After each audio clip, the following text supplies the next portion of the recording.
Bab 1, Chen Feiyu. Orang tua itu mengatakan bahwa kehidupan di bawah gunung itu penuh warna, tetapi saya bahkan tidak melihat seorang wanita cantik. Apakah dia berbohong kepada saya? Pada suatu hari musim panas, seorang pria muda dengan pakaian pedesaan berjalan di jalan dan berjalan menuju Mingji ke arah kota. Anak laki-laki itu berusia sekitar 17 atau 18 tahun, mengenakan kaos putih di bagian atas tubuhnya, celana jeans putih dan sepatu kain di bagian bawah, namun ia memiliki penampilan yang tampan, yang memberinya banyak poin. Chen Feiyu adalah seorang yatim piatu, dia ditipu ke pegunungan oleh tuannya dengan permen lollipop sejak dia masih kecil, di mana dia berlatih dan belajar keterampilan medis dari tuannya. Karena kualifikasinya yang luar biasa, ia telah berlatih dengan cepat dan menjadi master kelas 1 meskipun usianya masih muda. Keterampilan medisnya bahkan lebih hebat, dan keterampilannya lebih baik dari orang lain, dia dipuji oleh gurunya sebagai kelahiran kembali Bian Ke dan kebangkitan Hua Tuo. Kali ini, Chen Feiyu disuruh oleh gurunya untuk turun gunung karena ia telah menikahkan anak sejak ia masih kecil, sehingga ia turun gunung untuk menikah. Hehe, saya tidak tahu apakah istri saya secantik di foto. Chen Feiyu mengambil foto yang memperlihatkan seorang wanita cantik memukau dalam pakaian profesional. Dia sedang melihat foto itu dan memikirkannya, ketika tiba-tiba, sirene terdengar keras di belakangnya. Chen Feiyu menoleh ke belakang dengan rasa ingin tahu dan melihat 3 mobil polisi melaju ke arahnya. Melihat hal tersebut, senyuman tiba-tiba muncul di bibirnya, bukannya menghindar, ia malah berjalan ke tengah jalan dan mengulurkan tangannya untuk menghentikan mobil polisi tersebut.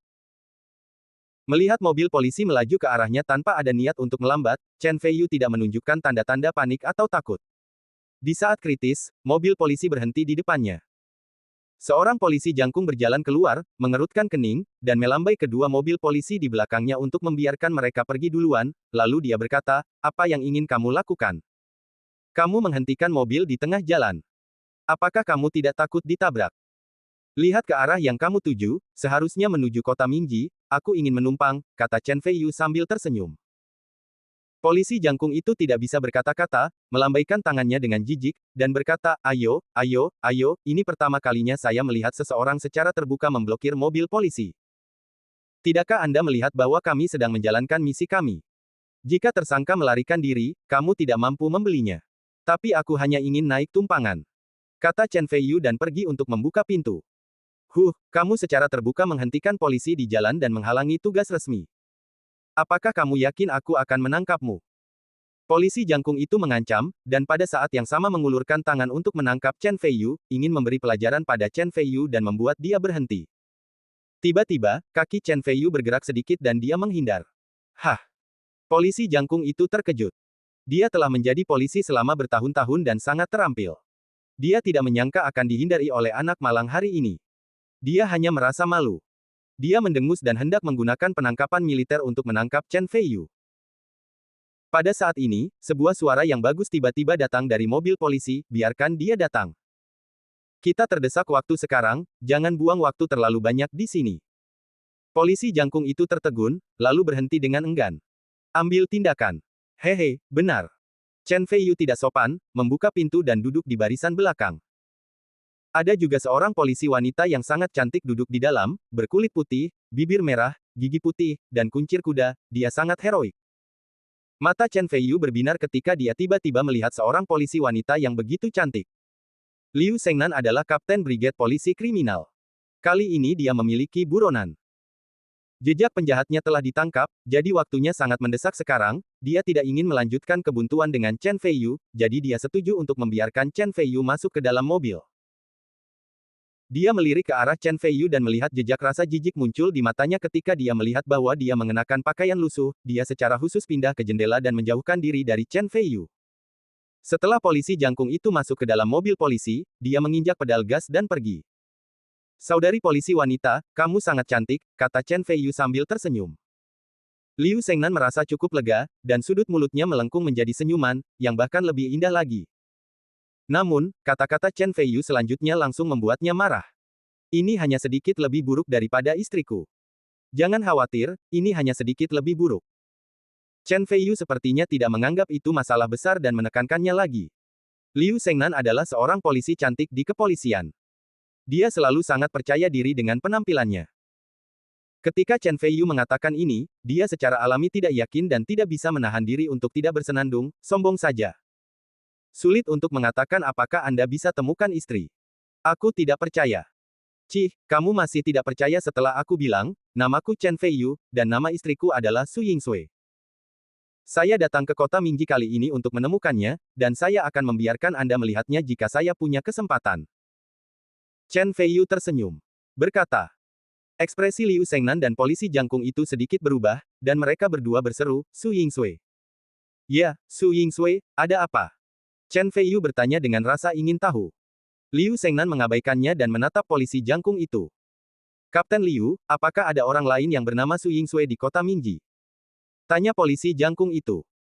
Kota Mingji sangat besar, seharusnya ada lebih banyak lagi. Liu Shengnan mengangguk dengan acuh tak acuh. Dia tidak peduli jika ada seseorang bernama Su Yingsui.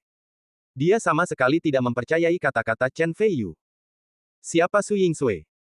Seorang wanita yang begitu baik sehingga dia iri padanya, mutiara dari seluruh kelas atas di kota Mingji. Bagaimana dia bisa menjadi tunangan Chen Feiyu? Bab 2 Penyadaran. Chen Feiyu tidak peduli dengan sikap Liu Shengnan, dan berkata lagi, ngomong-ngomong, tinggalkan saja aku di luar gedung grup Chaoran nanti. Aku akan turun dari mobil di sana. Apakah kamu bercanda? Kami sedang dalam misi. Bukan pengemudi khusus Anda, bagaimana menurut Anda? Tunggu sebentar, Kapten Liu, grup Chaoran, bukankah itu perusahaan grup Su Yingsui? Polisi jangkung itu sepertinya menemukan sesuatu yang besar, dan bertanya dengan kaget. Liu Shengnan juga sangat terkejut. Mungkinkah anak ini tidak bercanda? Mungkinkah selain Presiden Su Yingsui, ada karyawan lain bernama Su Yingsui di perusahaan grup Chaoran? Dengan kata lain, apakah istri yang dimaksud Chen Feiyu benar-benar Su Yingsui? CEO Grup Chaoran Kota Mingji, Su Yingsui, yang sangat anggun dan cantik. Tidak, ini sama sekali tidak mungkin, anak ini pasti berbohong. Yang paling dibenci Liu Shengnan adalah pembohong, perasaannya terhadap Chen Feiyu langsung turun drastis, dan ada ekspresi jijik di matanya. Kapten Liu, nanti kita taruh dia langsung di jalan Kota Mingji. Jangan menghalangi kami menangani kasus ini. Saran polisi jangkung itu. Liu Shengnan hendak mengangguk setuju, tapi kemudian dia tiba-tiba memikirkannya dan berkata, tidak, waktu sangat mendesak sekarang, dan kita tidak bisa menyia-nyiakan waktu. Langsung ke tujuan misi. Hah. Polisi jangkung itu membuka mulutnya karena terkejut. Ah, apa? Kami sedang melakukan misi darurat kali ini. Jika tersangka lolos, Anda akan dihukum saat itu juga. Bibir Liu Shengnan melengkung dengan senyuman misterius. Dia sekarang mulai membayangkan bahwa ketika Chen Feiyu melihatnya mengeluarkan pistol untuk menangani kasus ini, dia pasti akan gemetar ketakutan, belum lagi betapa nyamannya dia. Tentu saja, Chen Feiyu tidak mengetahui rencana Liu Shengnan, dia masih memikirkan apa yang akan dia lakukan jika Su Yingsui tidak terlihat sebaik di foto. Sederhananya, minta saja Liu Shengnan menjadi istrimu. Bagaimanapun, Liu Shengnan sangat cantik, jadi tidak buruk untuk menjadi istrimu dengan enggan. Memikirkan hal ini, Chen Feiyu memandang Liu Shengnan, merasa semakin enak dipandang, dan mau tidak mau mengangguk puas. Apa yang kamu lihat? Liu Shengnan merasakan matanya yang terbakar dan tidak bisa menahan cemberutnya. Chen Feiyu tersenyum dan berkata, kamu sangat cantik, bisakah kamu menjadi istriku? Tentu saja, kamu hanya bisa menjadi istri yang lebih muda, karena seseorang telah memesan istri yang lebih tua. Pernyataan ini sangat mengejutkan sehingga polisi jangkung itu langsung terkejut. Ketakutan. Dia telah melihat orang yang berani, tapi dia belum pernah melihat Chen Feiyu begitu berani. Anda tahu, Liu Shengnan mampu menjadi kapten detasemen polisi kriminal di usia muda, semua karena kekuatannya sendiri. Dia adalah ahli nomor 1 di kantor polisi. Tidak ada yang berani menggodanya di depan dia. Namun, kini Chen Feiyu telah melakukan ini.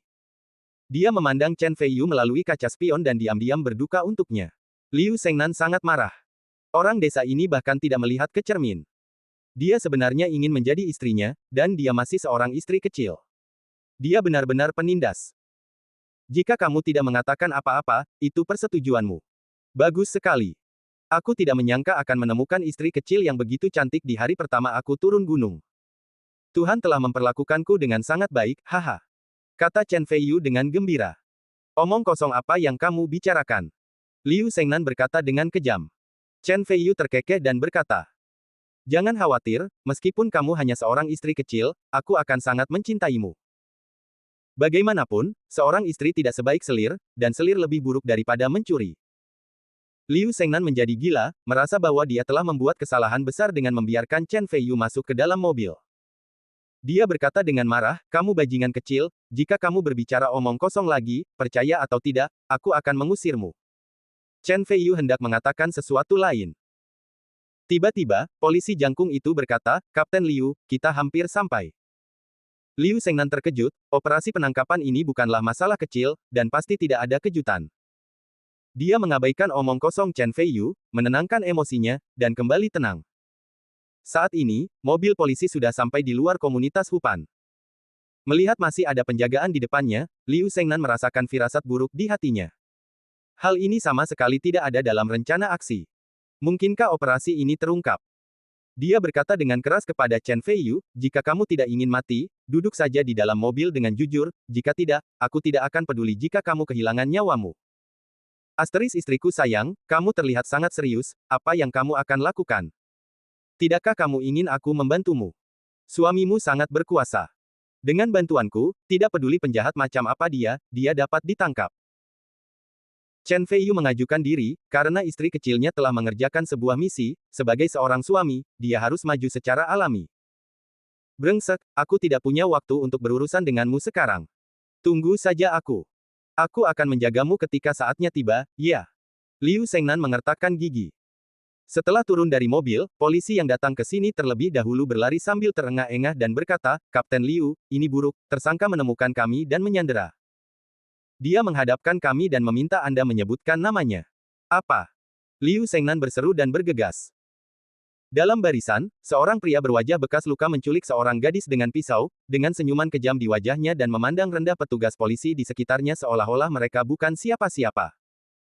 Setelah Liu Shengnan membawa orang-orang itu, pria berwajah bekas luka itu tergerak, api kebencian muncul di matanya, dan dia mencibir, "Kapten Liu, sudah lama sekali. Aku harus membalas dendamku karena membunuh saudaraku hari itu." Liu Shengnan tampak serius, mengetahui bahwa situasinya sulit, dia berteriak dengan keras, "Kamu tidak dapat melarikan diri sekarang. Jika kamu lebih tahu, lepaskan para sandera dan menyerah serta minta keringanan hukuman. Membunuh 7 anggota keluarga musuhku 5 tahun lalu. Lalu dia melakukan 9 kejahatan lagi, bepergian ke sebagian besar Tiongkok, dan mempermainkan polisimu. Apakah kamu ingin aku menyerah dengan jumlah orang yang begitu sedikit?" Kata pria itu, dan mencibir dengan bangga.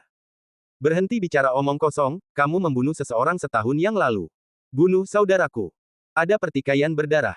Tidakkah kamu ingin menyelamatkan sandera? Oke, datang ke sini sekarang dan tukarkan dia kembali. Apa yang harus dilakukan kamu pikir? Apakah kamu berani?" Semua polisi di sekitarnya tergerak. "Kapten, tolong jangan melompat ke dalam lubang api." Liu Shengnan juga berjuang di dalam hatinya. Dia mengertakkan gigi dan hampir setuju.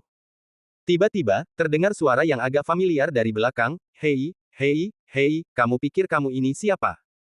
Kamu ingin menyandera istri kecilku? Hati-hati, aku akan membunuhmu." Bab 3, Pahlawan Menyelamatkan Keindahan. Liu Shengnan dan yang lainnya menoleh ke belakang dan melihat Chen Feiyu, mengenakan pakaian jalanan, memandang tersangka dengan sikap acuh tak acuh. "Bukankah aku sudah memberitahumu untuk tetap di dalam mobil? Mengapa kamu di sini membuat masalah?" Liu Shengnan hampir muntah darah. Chen Feiyu menghampiri Liu Shengnan dan berbisik di telinganya, "Aku akan membantumu menangkapnya, bisakah kamu menjadi istri kecilku? Jangan menimbulkan masalah. Bagaimana jika kamu membuat marah tersangka dan dia langsung membunuhnya?" Liu Shengnan dia berkata dengan cemas.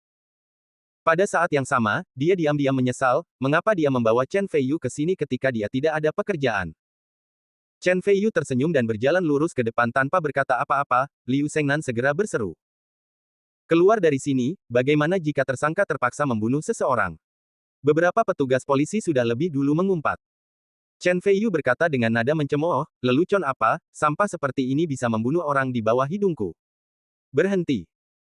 Scarface sama sekali tidak mempertimbangkan Chen Feiyu, dan mencibir, "Liu Shengnan, cepat kemari, kalau tidak aku benar-benar akan membunuhnya." Belati di tangannya mendekat ke leher Sandera, dan gadis kecil itu begitu ketakutan hingga dia langsung menangis. Saat itulah Chen Feiyu memperhatikan penampilan para Sandera.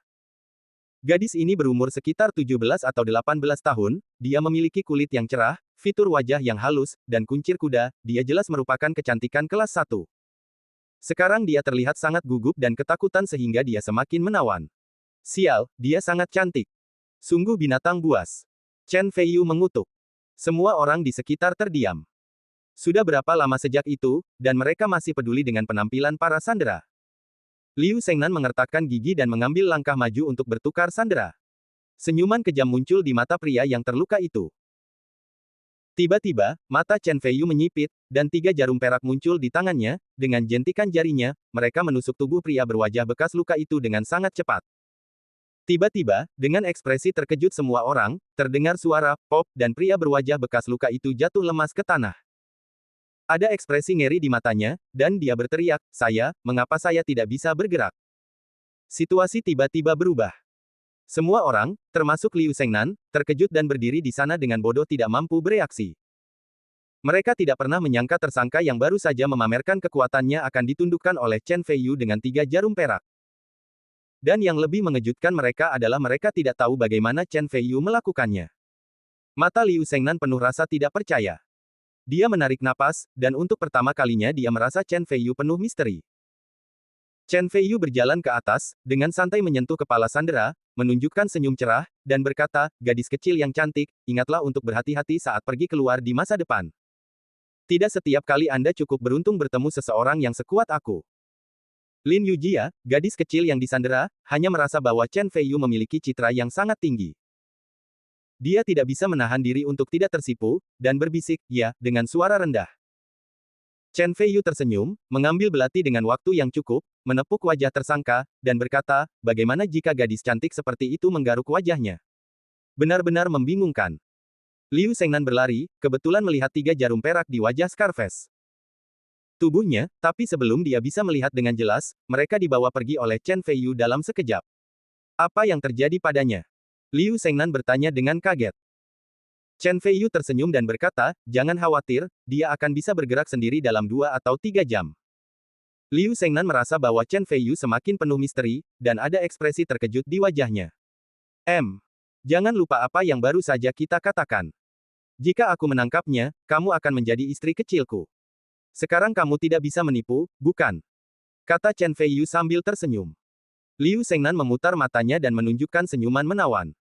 Mata Chen Feiyu berbinar dan dia harus mengakui bahwa pesona istri kecil ini sungguh tak terbendung. Liu Shengnan tersenyum dan berkata, "Kamu hanya berbicara pada dirimu sendiri. Aku tidak pernah berjanji padamu, tapi tidak apa-apa memberimu spanduk untuk keberanianmu. Kamu curang." Chen Feiyu terdiam, memikirkan tentang hati-hati, gadis ini benar-benar tidak setuju. Aku tidak menyangka ketenaran seumur hidupku akan dirusak oleh gadis ini. Liu Shengnan melihat penampilan Chen Feiyu yang kempes, belum lagi betapa bahagianya perasaannya. Bahkan senyuman di sudut mulutnya menjadi lebih tebal, dan dia bertanya dengan rasa ingin tahu, "Ngomong-ngomong, bagaimana kamu menaklukkannya?" Rasanya sedikit luar biasa. Bab 4, dibenci oleh Satpam. Ini adalah keahlian rahasiaku yang unik, apakah kamu ingin tahu? Chen Feiyu berkata secara misterius, "Dekatkan telingamu, dan aku akan memberitahumu dengan tenang."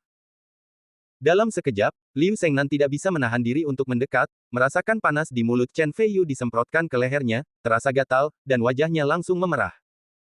Chen Feiyu memandangi kulitnya yang seputih salju dan menggoda, "Sederhana sekali, selama kamu memanggilku suami yang baik, aku akan memberitahumu. Pergilah ke neraka." Liu Shengnan tahu bahwa dia telah ditipu, dan begitu marah karena dia meninju wajah Chen Feiyu. Chen Feiyu merunduk ke samping, dan pada saat yang sama mengulurkan tangannya dengan sangat cepat dan meraih tangan ramping Liu Shengnan. Tangan ini begitu halus dan putih. Dia tidak bisa menahan diri untuk tidak mencium punggung tangannya dan berkata dengan mabuk, "Baunya enak sekali. Kamu istri yang baik." Sialan. Liu Shengnan sangat marah, menarik tangannya dan segera menendangnya ke samping. Chen Feiyu sudah menghindar ke samping, dan tertawa sambil melarikan diri, "Istri kecil, terima kasih telah membawaku ke kota Mingji. Sekarang aku akan mencari istri tertua, dan aku akan mencintaimu lagi di masa depan. Bajingan kecil, jangan biarkan aku menangkapmu, atau aku harus mengebirimu." Belum lagi, betapa marahnya Liu Shengnan, dia bahkan mengatakan ingin mencari istri tertua di hadapannya. Bukankah itu berarti dia tidak cukup menawan? Bah, apa yang kamu pikirkan, sungguh tidak bisa dijelaskan. Liu Shengnan menyadari hal ini dan meludah secara diam-diam, wajahnya memerah karena malu. Ini adalah pertama kalinya polisi Jangkung melihat Liu Shengnan seperti ini, dan dia tidak bisa menahan diri untuk tidak berdiri di sana dengan linglung. Saya berpikir, Kapten Liu, harimau betina ini, pasti salah minum obat hari ini. Baru kemudian Liu Shengnan memperhatikan tatapan aneh dari polisi Jangkung itu, dan berkata dengan marah, apa yang kamu lihat? Cepat masuk ke mobil dan bawa tersangka kembali. Jika dia melarikan diri, bisakah kamu membelinya? Polisi Jangkung itu tiba-tiba menjadi diam. Liu Shengnan melihat ke arah menghilangnya Chen Feiyu, dadanya naik turun karena marah, dan diam-diam dia bersumpah untuk membuat Chen Feiyu terlihat baik. Tentu saja, Chen Feiyu tidak tahu bahwa dia dibenci oleh polisi cantik itu, tetapi bahkan jika dia mengetahuinya, dia tidak akan peduli.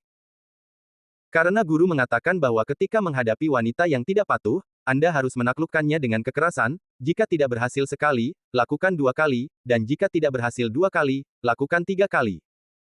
Seorang wanita pasti akan patuh, seperti menantu kecil. Setelah Chen Feiyu bertanya kepada beberapa orang, dia menemukan alamat persis grup Chaoran. Lumayan, dia istri tertuaku, dia benar-benar punya selera yang bagus. Kata Chen Feiyu puas sambil memandangi gedung-gedung tinggi megah di depannya. Tiba-tiba, seorang penjaga keamanan datang dan melihat ke arah Chen Feiyu, yang mengenakan pakaian di lantai, dengan sedikit rasa jijik di matanya. Tahukah Anda, yang bisa datang ke gedung ini adalah para pekerja kantoran atau kalangan atas, bagaimana bisa ada yang memakai pakaian warung pinggir jalan yang kuno seperti itu? Pergi, pergi, ini bukan tempat yang seharusnya, cepat pergi, cepat pergi. Penjaga keamanan membawa Chen Feiyu pergi tanpa mengucapkan sepatah kata pun. Chen Feiyu tidak peduli dan berkata sambil tersenyum, saya di sini untuk mencari seseorang. Apakah Anda mencari seseorang? Apakah Anda punya teman yang bekerja di sini? Penjaga keamanan memandangnya dengan curiga.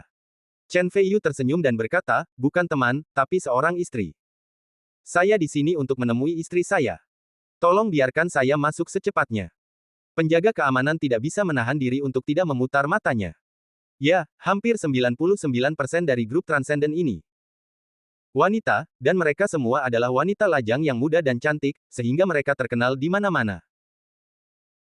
Sesekali, ada beberapa generasi kedua kaya yang ingin menjemput gadis, dan mereka semua mengaku punya istri yang bekerja di sini, tapi hampir semuanya berbohong, dan mereka semua dipukul mundur. Tak disangka, kini lelaki tua pun ingin menjemput perempuan. Di zaman sekarang, semua orang memang ada. Penjaga keamanan itu tertawa marah dan berkata dengan nada menghina, kamu masih ingin meniru orang lain dan menjemput gadis. Kamu bahkan tidak buang air kecil agar terlihat seperti dirimu sendiri. Apakah kamu layak menjadi pengecut sepertimu? Keluar dari sini atau aku akan menelepon polisi. Chen Feiyu mengerutkan kening dan berkata, istri saya benar-benar bekerja di sini. Penjaga keamanan berkata dengan nada menghina, saya pikir Anda tidak akan meneteskan air mata tanpa melihat peti mati. Katakan, siapa nama istri Anda?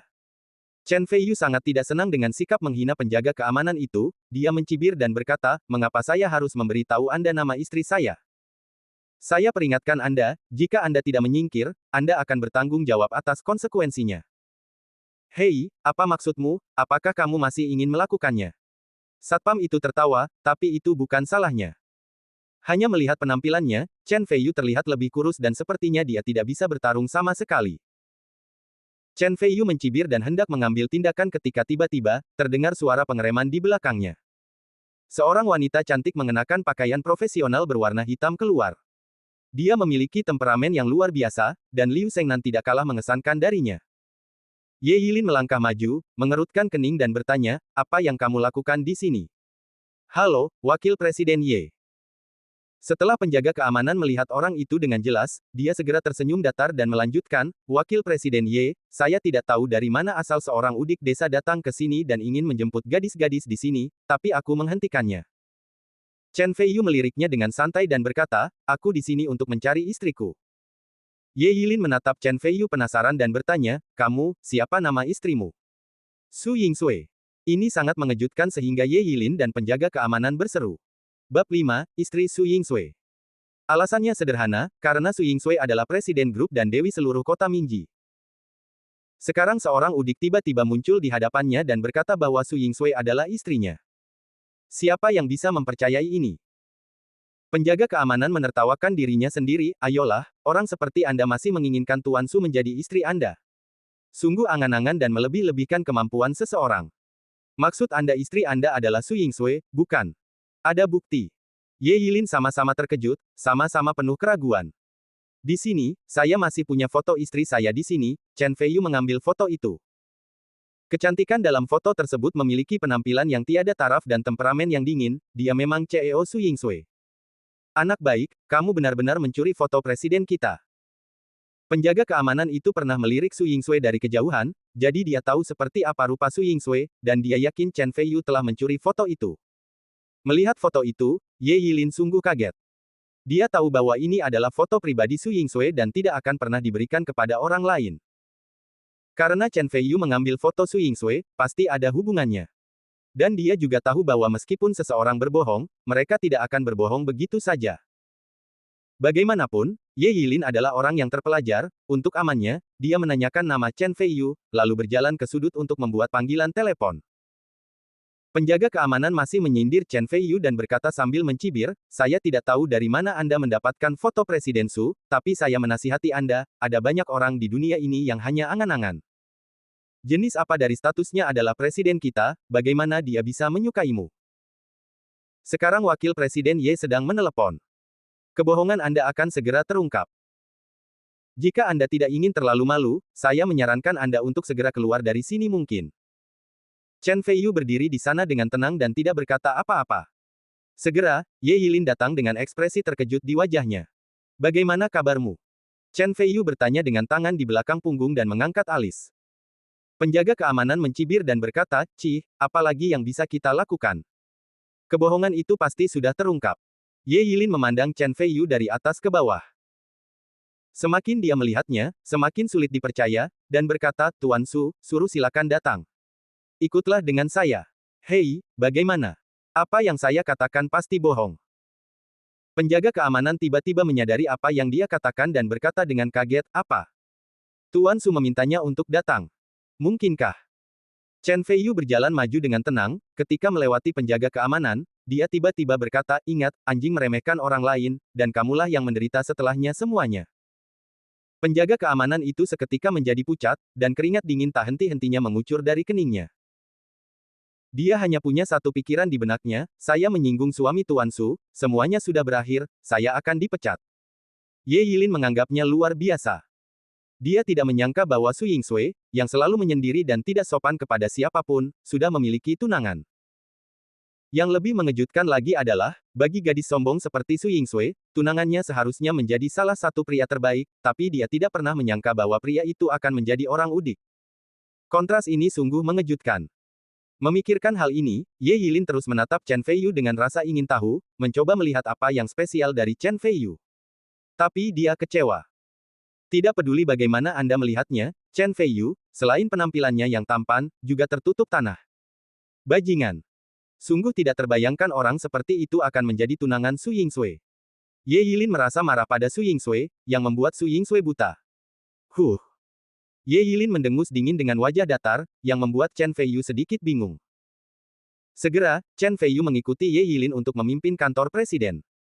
Seorang wanita yang bahkan lebih cantik dari di foto sedang duduk di belakang meja bekerja.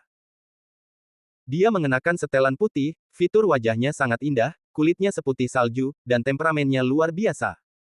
Melihat Su Yingsui, Chen Fei sangat puas. Dia 100 kali lebih cantik secara pribadi daripada di foto. Dia jelas merupakan wanita tercantik yang pernah dilihatnya. Tampaknya lelaki tua itu memiliki penglihatan yang bagus dan telah menemukan wanita cantik seperti istrinya. Tuan Su, saya sudah membawakan pria itu untuk Anda, jadi saya pergi dulu, kata Ye Yilin. Oke. Senyuman muncul di bibir Su Yingsui, yang pasti akan membuat Bai Hua gerhana. Setelah Ye Yilin pergi, senyuman Su Yingsui segera memudar, dan dia menatap Chen Feiyu yang, legendaris, dengan sepasang mata yang indah, tidak mampu menyembunyikan kekecewaannya. Meskipun dia selalu tertarik dengan pernikahan ini, bagaimanapun juga, Chen Feiyu adalah tunangannya, jadi dia pasti sedikit penasaran dengan Chen Feiyu. Tapi sekarang, bertemu dengannya tidak sebaik menjadi terkenal, dan dia benar-benar kecewa. Anda tahu, pelamarnya tidak terhitung banyaknya. Jika mereka berbaris, mereka bisa berbaris dari kota Mingji ke ibu kota kekaisaran, dan semuanya adalah pemuda kaya. Meski begitu, Su Yingsui tetap memperlakukan mereka dengan tulus, apalagi Chen Feiyu yang terpuruk di hadapannya. Chen Feiyu melangkah maju dan berkata sambil tersenyum, istriku, kita akhirnya bertemu. Su Yingsui mengerutkan kening dan berkata, jangan panggil aku istri, aku tidak pernah mengatakan aku akan menikahimu. Chen Feiyu berkata, kami hanyalah bertunangan, jika kamu tidak menikah denganku, siapa lagi yang bisa kamu nikahi? Su Yingsui terdiam beberapa saat.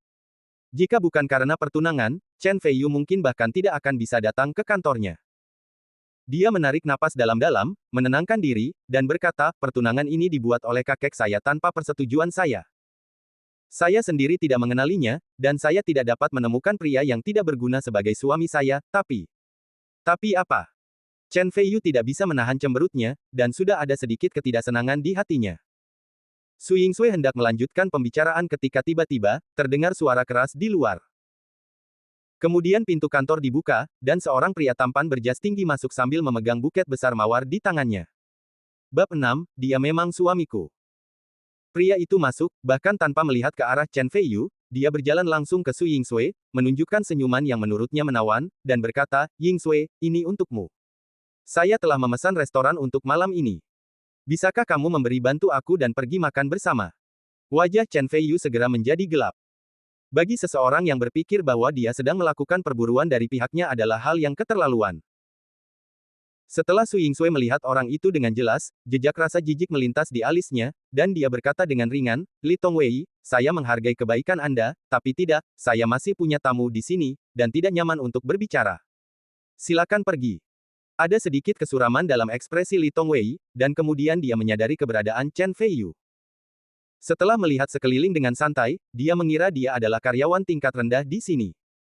Dia tidak bisa menahan ekspresi jijik di wajahnya. Mata, dan bertanya, siapa kamu? Apakah kamu tidak melihatnya? Saya sedang berdiskusi dengan Tuan Su, mengapa kamu tidak keluar sekarang? Chen Feiyu mencibir, saya suaminya, siapa kamu suka babi? Tidakkah kamu melihat bahwa aku jatuh cinta dengan istriku? Mengapa kamu tidak cepat-cepat keluar dari sini? Apa? Suami Tuan Su? Li Tongwei terkejut. Pertama dia memandang Chen Feiyu dengan tidak percaya, lalu dia tertawa dengan nada menghina dan berkata dengan bangga, seorang pecundang malang sepertimu sebenarnya ingin menjadi suami Su Yingsui. Mengapa kamu tidak bercermin? Kamu benar-benar delusi. Bukankah begitu Tuan Su? Li Tongwei sangat percaya diri. Dia, Li Tongwei, adalah putra tertua dari keluarga Li, salah satu keluarga teratas di kota Mingji, dan menguasai 3/3 kota Mingji. Dalam perekonomian, untuk pria level rendah seperti Chen Feiyu, dia bisa membuatnya menghilang secara misterius di kota Mingji hanya dengan satu kata. Haha, siapa Chen Feiyu? Tanpa diduga, Su Yingsui hanya memandangnya dengan acuh tak acuh dan berkata, dia benar, dia memang suamiku. Apa? Seru Li Tongwei, menatap Chen Feiyu, yang mengenakan pakaian jalanan, dan kemudian menatap ke arah Su Yingsui dengan penampilannya yang tiada taraf, mustahil menghubungkan kedua orang itu. Chen Feiyu merasa sangat lega dan berkata, awalnya, kamu mengancamku dan kamu harus membayar harganya, tapi sekarang suasana hatiku sedang baik, aku akan melepaskanmu. Jika kamu tidak keluar dari sini, kamu menghalangi hubunganku dengan istriku. Bisakah kamu membelinya? Li Tongwei tiba-tiba mencibir pada Su Yingsui, ada desas-desus di luar bahwa Tuan Su sangat cantik dan tidak berpura-pura terhadap lawan jenis, tapi aku tidak pernah menyangka bahwa Tuan Su menyukai ini. Saya benar-benar belajar banyak hari ini. Ya, apa maksudmu? Wajah Su Yingsui sedikit berubah karena marah. Apa lagi maksudnya? Bukankah ini sudah jelas? Li Tongwei tertawa sinis, kamu tidak memilih dari begitu banyak pemuda berprestasi, tetapi kamu memilih pecundang yang malang, cek-cek, rasanya sangat kuat, aku hanya tidak tahu, ketika kalian berdua melakukan hal semacam itu di malam hari, bukankah Tuan Su juga memiliki selera yang begitu kuat? Kamu, apa yang kamu bicarakan? Su Yingsui adalah putri tertua. Kapan dia dihina seperti ini, alisnya langsung berdiri dan alisnya terangkat. Dengan mata melebar, dia berdiri dari tempat duduknya. Huff, bagaimana kamu bisa membuktikan apakah aku berbicara omong kosong? Kalau tidak, kamu bisa tidur denganku selama 1 malam dan biarkan aku memverifikasinya dan membuktikan bahwa Tuan Su tidak bersalah. Kata Li Tongwei. Tak tahu malu. Cabang-cabang bunga Su Yingsui bergetar karena amarah, dan kepenuhannya yang menjulang tinggi terus naik dan turun. Mata Li Tongwei berbinar dan dia berkata, bagaimana menurut Anda, Tuan Su, mohon pertimbangkan lamaran saya. Tiba-tiba, Li Tongwei merasakan seseorang menepuk bahunya. Dia tidak bisa menahan diri untuk tidak melihat ke belakang, mengerutkan kening dan berkata, lepaskan, jangan mengotori bahuku. Kamu tidak mampu membayar pakaiannya. Chen Feiyu mencibir, itu salah, kamu yang berdiri di sini adalah sumber polusi yang sebenarnya, membuat udara di dalam ruangan kotor dan keruh, dan kamu menghinaku di depan istriku hanya mencari kematian. Setelah mengatakan itu, Chen Feiyu tiba-tiba melambaikan tangannya, dan dengan suara pop, dia menamparkan wajah Li Tongwei dengan keras. Li Tongwei segera mundur beberapa langkah, kepalanya berdengung karena pemukulan, bahkan gigi geraham kanannya pun copot, dan darah mulai mengalir dari sudut mulutnya. Su Yingsui menutup mulutnya dan menatap Chen Feiyu dengan tidak percaya, dia begitu kuat. Namun, hatinya merasa sangat lega. Li Tongwei terluka dan marah. Dia menutupi wajahnya dan berkata dengan kejam, beraninya kamu memukulku. Apakah kamu tahu siapa aku? Saya tidak peduli siapa kamu. Chen Feiyu tiba-tiba mengambil langkah maju dan datang kepada Li Tongwei lagi. Sebuah tamparan membuat Li Tongwei terbang menjauh, dan dia mencibir, wanita manapun yang berani menindasku akan dipukuli bahkan jika kaisar ada di sini. Bab 7, Penunjukkan 1 tahun. Li Tongwei bangkit dari tanah dengan susah payah, ada kebencian yang kuat di matanya, dia berteriak dan bergegas menuju Chen Feiyu dengan kejam. Hati-hati. Su Yingsui tidak bisa tidak memperingatkan. Huff, kamu tidak melebih-lebihkan kemampuanmu sendiri. Chen Feiyu mencibir, tiba-tiba mengangkat kakinya, dan mengusirnya terlebih dahulu. Li Tongwei ingin bangun, tetapi Chen Feiyu mendatanginya lagi, menendangnya satu demi satu, dan berteriak, dasar bodoh, kamu menganiaya istriku di depanku, apakah menurutmu kamu pantas dipukul? Jangan. Berhenti memukul, saudaraku, aku tidak berani lagi, cepatlah. Berhenti sekarang, jika kamu memukulku lagi, kamu akan mati. Li Tongwei merasa semua tulang di tubuhnya patah, dan dia berteriak seperti babi yang disembelih. Su Yingsui benar-benar tercengang, bukankah Chen Feiyu terlalu kejam? Tapi sungguh melegakan. Sudut mulut Su Yingsui tidak bisa menahan senyuman, dan matanya yang menatap Chen Feiyu juga terasa sedikit lebih lembut. Jeritan Li Tongwei seperti membunuh babi terus berdatangan. Su Yingsui takut seseorang akan terbunuh, jadi dia mencoba membujuknya, saya pikir ini hampir selesai, bagaimana kalau... Atau lupakan saja. Chen Feiyu kemudian menarik tinjunya, dan matanya tampak dipenuhi cahaya, berkata dengan suara yang dalam, baiklah, karena istri tertua telah berbicara, kamu beruntung. Aku akan melepaskanmu kali ini. Lain kali kamu berbicara kasar kepada istriku, itu memang tidak sesederhana hari ini. Ya, saya salah, saya benar-benar tidak berani melakukannya lagi. Li Tongwei telah dipukuli sampai ke kepala babi sejak lama. Dia kehilangan semua kesombongannya. Generasi kedua yang kaya. Dia berperilaku seperti cucu dan segera berlari keluar seolah-olah dia sedang melarikan diri. Dia hanya menggendong saat menghadapi Chen Feiyu, ada kebencian yang mendalam di matanya. Su Yingsui sepertinya mengingatkan Chen Feiyu, dengan mengatakan, ayah Li Tongwei adalah ketua grup perdagangan Mingji. Dia sangat berkuasa, baik di kalangan hitam maupun putih, dan keluarga Li selalu membalas. Jika Anda mempermalukannya hari ini, dia akan melakukannya, pasti dia akan datang untuk membalas dendam padamu. Jadi apa? Chen Feiyu mengulurkan tinjunya dan berkata dengan bangga, biarkan dia memiliki kekuatan yang luar biasa, aku akan menekannya dengan satu pukulan. Jika dia berani datang kepadaku untuk mencari masalah, ledakkan saja dia. Su Yingsui menggelengkan kepalanya diam-diam. Sebagai penduduk asli kota Mingji, dia secara alami tahu bahwa kekuatan keluarga Li bahkan 3 poin lebih baik daripada keluarga Su. Apalagi orang akar rumput seperti Chen Feiyu, bahkan jika ayahnya ada di sini, dia tidak akan berani mengatakan ini. Pembicaraan besar. Dia hanya memiliki kesan yang baik tentang Chen Feiyu, tetapi segera menghilang dan berkata dengan acuh tak acuh, pokoknya, kamu harus lebih berhati-hati. Sayang, apakah kamu peduli padaku? Chen Feiyu berkata sambil tersenyum. Dia masih sombong di dulu, tapi sekarang dia langsung tersenyum main-main, membuat Su Yingsui sedikit pusing. Su Yingsui berkata dengan kasar, siapa istrimu? Jika kamu berteriak lagi, aku akan memanggil keamanan.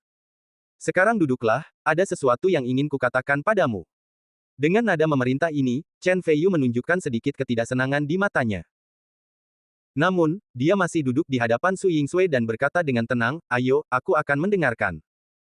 Su Yingsui mengerutkan kening, seolah memikirkan sesuatu. Setelah beberapa saat, dia perlahan berkata, meskipun kamu dan aku bertunangan, tapi sekarang kamu hanya tidak melakukan apa-apa, tidak ada yang akan tercapai. Dengan kesenjangan status yang begitu besar, jika saya tidak setuju, pertunangan ini akan segera dibatalkan, tapi... Oh, tapi apa? Chen Feiyu bertanya dengan tenang, tidak menunjukkan emosi atau kegembiraan. Su Yingsui melanjutkan, namun, karena ini adalah perjanjian yang dibuat oleh para tetua, saya juga harus menghormatinya. Saya akan memberi Anda waktu 1 tahun. Selama tahun ini, pertunangan akan dipertahankan. Saya bisa. Saya akan mengeluarkan uang untuk mendukung Anda, tetapi saya tidak akan mengumumkan hubungan kita kepada dunia luar. Setelah 1 tahun, jika kamu masih belum memiliki prestasi atau tidak bisa membuatku jatuh cinta padamu, maka pertunangan ini.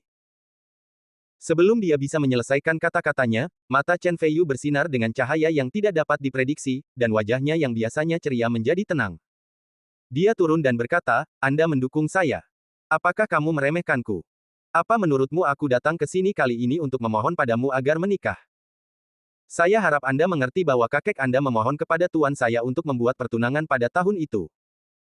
Saya tidak wajib menikah dengan Anda. Chen Feiyu melanjutkan, saya juga akan memberi Anda waktu 1 tahun. Jika Anda tidak dapat memenuhi kepuasan saya akan menceraikan Anda dengan surat cerai. Kamu. Apa yang kamu katakan? Su Yingsui terkejut dan marah. Sebagai putri kelas atas yang bangga, dia sudah mengambil inisiatif untuk menunjukkan kebaikannya. Bukannya bersyukur, pihak lain mengancam akan menceraikannya.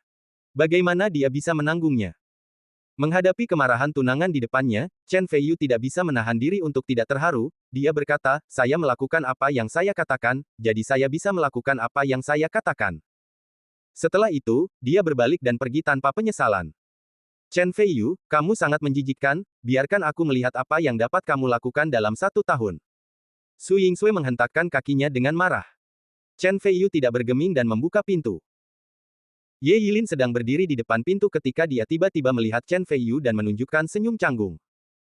Chen Feiyu mengangguk sedikit dan pergi sendiri. Memalingkan muka. Ye Yilin menggelengkan kepalanya diam-diam. Dia tidak tahu bagaimana Chen Feiyu menjadi tunangan Tuan Su, tetapi dia tahu bahwa Chen Feiyu sama sekali tidak layak untuk Tuan Su. Mereka sepenuhnya berasal dari dua dunia dan ditakdirkan untuk tidak berpotongan. Tuan Su sebenarnya memiliki tunangan, Chen Feiyu, tidak akan lama lagi nama Anda akan tersebar di kalangan kelas atas, dan pada saat itu Anda akan menjadi musuh publik setidaknya sepertiga dari putra tertua di kelas atas. Di bawah tekanan besar, apakah kamu takut akan melarikan diri? Ye Yilin menghela nafas diam-diam. Bab 8, bertemu lagi dengan gadis kecil. Setelah Chen Feiyu keluar dari gedung grup Chaoran, dia mulai memikirkan apa yang harus dilakukan di masa depan. Dalam rencana awal, dia turun gunung untuk menikahi Su Yingsui dan kemudian mencari cara untuk menerobos dalam kultivasi, tetapi sekarang semua rencana menjadi kacau. Ketika dia turun gunung, majikannya hanya memberinya 500 yuan. Sekarang dia telah melunasinya, dia masih memiliki sisa kurang dari 200 yuan. Dia bahkan memiliki masalah dengan hidupnya. Sekarang pikirkanlah, itu sebenarnya cukup. Senang rasanya membiarkan gadis seperti Su Yingsui menjaga dirinya sendiri. Benar saja, itu adalah momen yang menyenangkan untuk dipamerkan, dan seluruh keluarga dikremasi. Chen Feiyu tersenyum pahit, lalu dia mengangkat kepalanya tinggi-tinggi dan berkata dengan berani, saya hanya bercanda, saya sudah mandiri dalam hal makanan, pakaian, perumahan, dan transportasi sejak saya masih kecil. Bagaimana bisa aku membiarkan seorang wanita menjagaku? Sungguh konyol. Perjalanan 1000 mil dimulai. Dimulai dengan 1 langkah, oh tidak, dimulai dengan makan. Hanya dengan makan dan minum yang cukup. Anda dapat mencapai hal-hal besar. Chen Feiyu menemukan bar makanan ringan di jalan dan berencana untuk makan lengkap. Snack barnya tidak besar, tapi dekorasinya antik dan sangat elegan, dan sangat nyaman untuk duduk di dalamnya. Chen Feiyu baru saja hendak memesan ketika tiba-tiba, sebuah suara terkejut datang dari sebelahnya, ya Tuhan, kupikir aku salah melihatnya. Ternyata itu benar-benar kamu.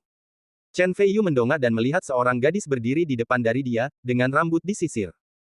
Kuncir kudanya sangat murni dan indah, dan terlihat familiar. Pada saat ini, gadis itu sedang menatapnya dengan terkejut dan gembira.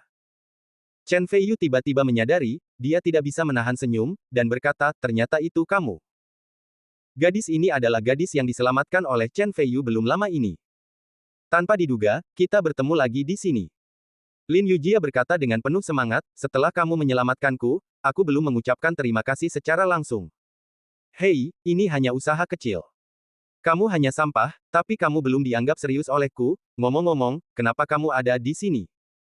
Chen Feiyu melambaikan tangannya dengan sikap yang sangat menjijikkan. Kekaguman di mata Lin Yujia menjadi lebih kuat, lalu dia memperkenalkan dirinya. Baru kemudian Chen Feiyu mengetahui bahwa toko ini dibuka oleh Bibi Lin Yujia, dan dia ada di sini untuk membantu. Bibi Lin Yujia juga datang setelah mengetahui keributan di sini. Setelah mengetahui kebenaran masalah tersebut, dia mengucapkan terima kasih yang sebesar-besarnya kepada Chen Feiyu. Akhirnya, dengan kegigihan kedua wanita tersebut, Chen Feiyu, dengan enggan, setuju untuk membiarkan mereka mentraktirnya makan malam. Kakak Yu, kamu telah tinggal di pegunungan sejak kamu masih kecil. Kamu sangat menyedihkan. Yah, untungnya, kehidupan di pegunungan sebenarnya cukup menarik. Saudara Yu, kamu sendirian sekarang, pernahkah kamu berpikir tentang itu? Di mana harus bekerja? Saya belum memutuskan. Bagaimana kalau... Lin Yujia memperhatikan bahwa pakaian Chen Feiyu sudah tua dan dia jelas tidak berdaya di kota, jadi dia mengumpulkan keberanian dan berkata dengan hati-hati, bagaimana, Kakak Yu? Bagaimana kalau kamu datang ke tempat bibiku untuk membantu, hanya sebagai transisi? Datang ke snack bar untuk membantu. Chen Feiyu berpikir sejenak, dia saat ini kekurangan uang dan benar-benar perlu menghasilkan uang, dan gadis Lin Yujia ini terlihat baik, dan dia sepertinya cocok dengannya. Setelah memikirkannya sebentar, Chen Feiyu mengangguk dan tersenyum, oke. Ya, bagus sekali. Lin Yujia sangat terkejut hingga dia melompat dari tempat duduknya, menarik perhatian banyak tamu. Setelah menyadari bahwa dia kehilangan ketenangannya, Lin Yujia menjulurkan lidahnya dengan manis. Tang Meilian, juga dikenal sebagai Lin Yujia. Bibi itu memandangnya dengan ramah, lalu tersenyum bahagia pada Chen Feiyu dan berkata, Xiao Yu, aku sangat senang kamu bisa merendahkan diri untuk datang ke tempatku, tetapi pakaianmu tidak bagus untukmu. Cepat makan. Aku akan melakukannya mengajakmu pergi berbelanja di mall. Ya, senang sekali bisa berbelanja. Lin Yujia tersenyum bahagia dan diam-diam menatap Chen Feiyu, dengan rasa malu di matanya. Setelah makan, snack bar tutup, Chen Feiyu duduk di BMW X6 milik Tang Meilian dan menuju gedung, Lin Yujia duduk di sebelahnya dan terus mengobrol. Mobil harum, wanita cantik. Bahkan Chen Feiyu menganggapnya sangat menarik. Mereka bertiga datang ke gedung komersial. Lin Yujia murni dan imut, dan memiliki tingkat perhatian yang tinggi, sementara Chen Feiyu tampak tidak pada tempatnya dengan pakaiannya dipajang, tetapi mereka berjalan bersama lagi, menarik perhatian orang-orang yang penasaran. Banyak orang. Tapi Chen Feiyu tidak peduli sama sekali, tapi bangga karenanya. Lin Yujia dan Tang Meilian bukannya tidak tahu malu seperti dia, jadi mereka mau tidak mau mempercepat langkah mereka, menata rambut Chen Feiyu, dan memilih beberapa pakaian. Harus dikatakan bahwa kedua wanita ini memiliki visi yang unik. Setelah Chen Feiyu mengenakan pakaian kasual, citra dan temperamennya segera meningkat beberapa tingkat. Di bawah kontras yang kuat ini, bahkan Tang Meilian menunjukkan sedikit kepuasan di matanya, dan Lin Yujia tidak perlu dikatakan. Mereka bertiga awalnya berencana untuk pergi, tetapi ketika mereka sampai di pintu gedung, mereka disambut oleh dua pria berotot. Salah satu dari mereka memiliki tato naga hijau di lengannya, dan yang lainnya berkepala botak dan galak. Lihat. Sekilas dia tampak seperti anggota masyarakat. Ketika mereka berdua melihat Lin Yujia, mereka langsung menunjukkan ekspresi terkejut dan keinginan yang tidak bisa disembunyikan. Pria bertato itu langsung tersenyum dan berkata, Nona, kamu berjalan begitu cepat dan kamu baru saja menabrak dua saudara kita. Apakah kamu ingin pergi seperti ini tanpa memberi kompensasi kepada kami dua saudara laki-laki? Bab 9, bertarunglah denganku jangan melebih-lebihkan. Lin Yujia terkejut dan tidak bisa menahan diri untuk menyusut di belakang Chen Feiyu. Tang Meilian mengerutkan kening dan berkata, jangan meludahkan darah. Kamu bilang kami memukulmu. Apakah kamu punya bukti? Bukti. Apa yang saya katakan adalah bukti. Tato pria itu tertawa keras dan berkata dengan arogan, semua orang di jalan memanggil saya saudara ular. Pergi dan cari tahu. Di daerah ini, tidak ada yang berani menyinggung perasaan kita. Pria botak itu berkata, saudara ular tidak mudah tersinggung, jadi baiklah, aku akan menjual wajahmu hari ini, dan aku tidak akan membiarkanmu kehilangan uang. Aku akan pergi minum bersama saudara-saudaraku nanti, dan aku akan menebus kesalahannya. Bagaimana? Adapun anak laki-laki cantik di sebelahmu, sebaiknya kamu keluar dari sini secepat mungkin, kalau tidak aku tidak akan bahagia. Hancurkan saja dia. Saat keduanya berkata, mereka melirik ke dada Tang Meilian dan Lin Yujia, mata mereka berapi-api dan mereka tidak menyembunyikan keinginan batin mereka. Tang Meilian dan Lin Yujia marah dan cemas. Mereka tidak tahu harus berbuat apa ketika bertemu dengan orang yang tidak tahu malu. Tiba-tiba, seorang pria tampan berkacamata berbingkai emas keluar dari samping dan berkata dengan wajah tegak, "Diam, kamu bertingkah seperti hooligan di depan umum. Hati-hati, saya akan menelepon polisi. Panggil polisi." Kakak ular tampak kedinginan dan mengedipkan mata seperti pria botak. Pria berkacamata itu mengira mereka sedang terpengaruh olehnya. Berpikir bahwa dia bisa menjadi pusat perhatian di depan wanita cantik yang begitu cantik, dan mungkin dia bisa memenangkannya kembali, dia tidak bisa menahan perasaan bangga dan berkata dengan keras, "Ya, aku beri waktu 3 menit, jika kamu tidak pergi." Persetan. Pria botak itu tidak menunggu sampai dia selesai, dan tiba-tiba menendang pria berkacamata itu ke tanah, mematahkan matanya. Pria botak itu masih belum bisa memahami kebenciannya, jadi dia bergegas ke depan dan menendangnya beberapa kali lagi sambil memarahi, "Sial, kamu ingin menjadi pahlawan dan menyelamatkan kecantikan, tapi kamu tidak tahu siapa dirimu." Laki-laki berkacamata tidak menyangka akan menyerang jika berbeda pendapat, dan menangis setelah dipukul. Ketika ayah menelepon ibu, banyak orang di sekitar yang takut mendapat masalah, dan tidak ada yang berani angkat bicara. Saat ini, satpam baru saja bergegas menghampiri dan sebelum dia sempat berkata apa-apa, kakak ular langsung mencibir dan berkata, "Aku sedang jalan-jalan dengan kakak harimau. Jika kamu tidak ingin mati, keluar saja dari sini." Saudara harimau. Saudara harimau. Saudara harimau, keduanya tampaknya memiliki kekuatan magis. Penjaga keamanan memiliki ekspresi ketakutan di matanya, dan bahkan kakinya gemetar. Dia menatap Lin Yujia dengan rasa bersalah, lalu berbalik dan pergi. Bahkan pria berkacamata memiliki ekspresi terkejut di matanya.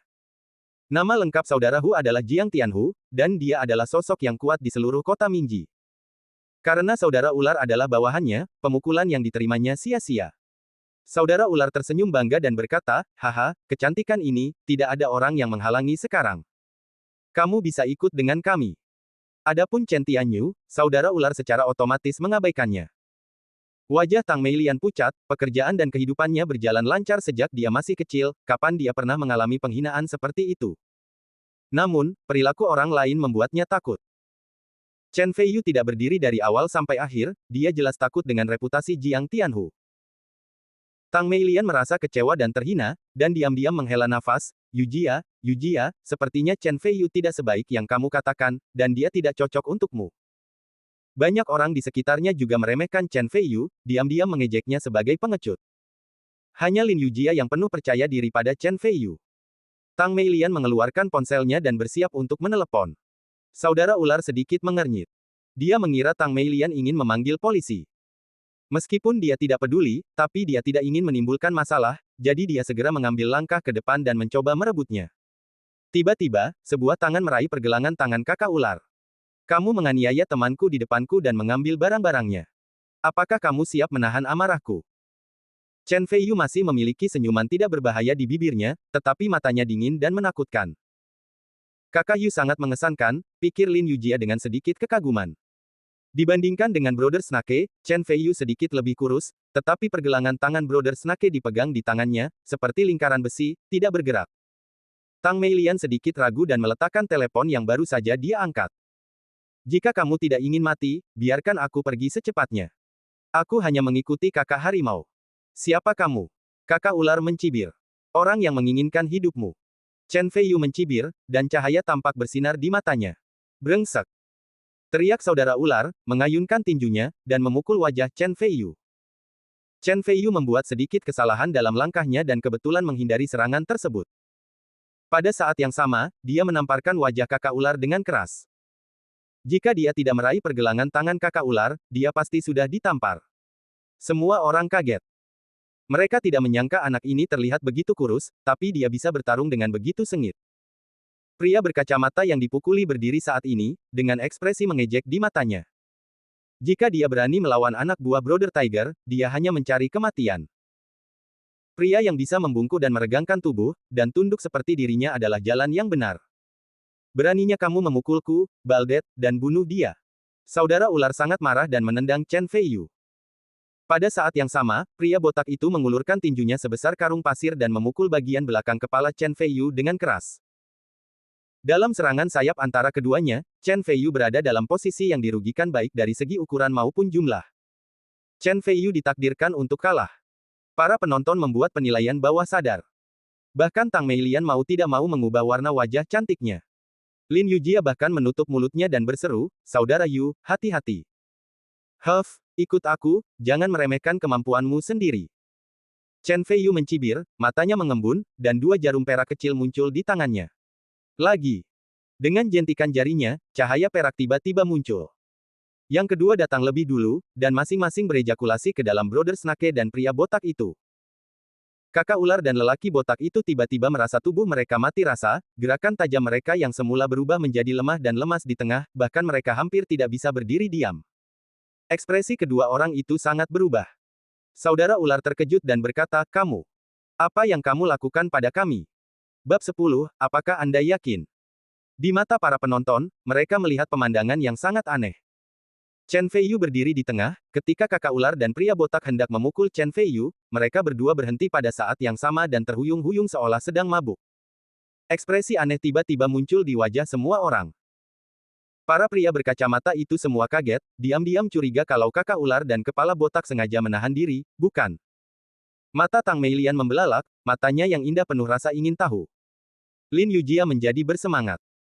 Dia ingat dengan jelas bahwa pada saat itu, Chen Feiyu mengandalkan beberapa jarum perak untuk menyelamatkannya dari buronan penjahat. Sekarang Chen Feiyu mengulangi trik yang sama, dia sangat bersemangat. Sekarang giliranku. Kata-kata dingin Chen Feiyu datang, dan semua orang memandangnya. Di hadapan semua orang, Chen Feiyu mengulurkan tangan kanannya. Tangannya sangat putih dan jari-jarinya sangat panjang. Dia berkata kepada saudara ular, dengan tamparan ini, saya akan menamparkan pipi kananmu untuk menghukummu karena meludah dan memfitnah teman-temanku. Pop! Chen Feiyu menamparnya dengan telapak tangan, dan saudara ular bahkan tidak bisa berdiri, apalagi menghindar. Sisi kanan wajah kakak ular tiba-tiba menjadi merah dan bengkak. Chen Feiyu masih mengulurkan tangan kanannya dan berkata, dengan tamparan ini, aku akan menamparkan pipi kirimu untuk menghukummu karena berbicara kasar kepada temanku. Bang! Kakak ular dipukuli dengan sangat parah sehingga bintang-bintang muncul di matanya. Tamparan ini akan menghukummu karena bersikap sombong dan mencoba mencuri ponsel kakakku. Dengan bunyi, pop, kakak ular ditampar dan jatuh ke tanah tanpa bisa bangun. Semua orang terkejut, dan bahkan mata Tang Meilian bersinar karena kegembiraan. Kakak Yu luar biasa, ayolah, Lin Yujia bersorak. Saat berikutnya, Chen Feiyu berbalik, menghadap pria botak itu, menunjukkan senyuman, dan berjalan menuju pria botak itu. Wajah pria botak itu berubah drastis. Dia sudah lemah. Ketika Chen Feiyu sangat ketakutan, dia jatuh ke tanah dengan suara pop dan berkata dengan tatapan galak, saya bawahan saudara Hu. Pernahkah Anda mendengar tentang Jiang Tianhu? Dia dikenal sebagai dinasti Ming. Saudara harimau, yang merupakan harimau nomor satu di Jiji, jika kamu berani memukulku, saudara harimau tidak akan pernah melepaskanmu. Chen Feiyu tampak tenang, berjalan ke arah pria botak itu, melihat ke samping, merendahkan, dan mencibir, di depanku, jika itu harimau, ia harus berbaring untukku, jika itu naga, ia harus digulung untukku. Tidak peduli apa yang kamu lakukan. Kakak harimau dan saudara kucing, tidak ada gunanya bersikap sombong di hadapanku. Lihat dengan jelas, tendanganku ini akan meremukkan tangan kananmu dan menghukumnya. Kamu serang aku. Chen Feiyu perlahan mengangkat kakinya. Wajah pria botak itu berubah drastis, dan dia berkata dengan keras dan tegas, beraninya kamu, berhati-hatilah terhadap saudara Tiger yang membunuh seluruh keluargamu. Ekspresi Chen Feiyu tetap tidak berubah dan dia menginjaknya dengan keras. Dengan bunyi, klik, tangan kanan pria botak itu langsung hancur dan ia berteriak seperti babi yang disembelih. Semua orang sepertinya pernah melihat hantu. Sial, anak ini kejam sekali, apakah dia benar-benar tidak takut dengan balas dendam saudara Tiger? Pria berkacamata itu semakin geram, awalnya dia mengira Chen Feiyu akan dipukuli seperti dia, tapi sekarang Chen Feiyu memamerkan kekuatannya, bukankah itu membuatnya terlihat seperti orang bodoh? Huff, tapi tidak masalah. Kakak ular adalah bawahan kakak harimau. Jika menyinggung kakak harimau, tunggu saja sampai disiksa sampai mati. Yang tertawa pada akhirnya adalah pemenangnya.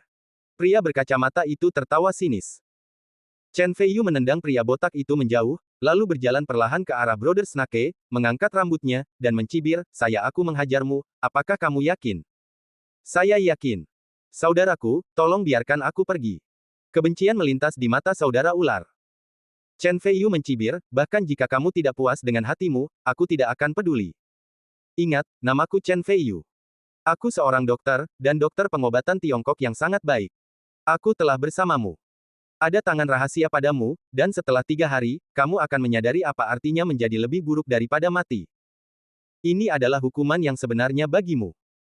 Setelah itu, Chen Feiyu berhenti memperhatikan mereka, mendatangi Lin Yujia, mengambil tas belanjaan, dan berkata sambil tersenyum main-main, ayo pulang. Lin Yujia mengangguk dengan berat.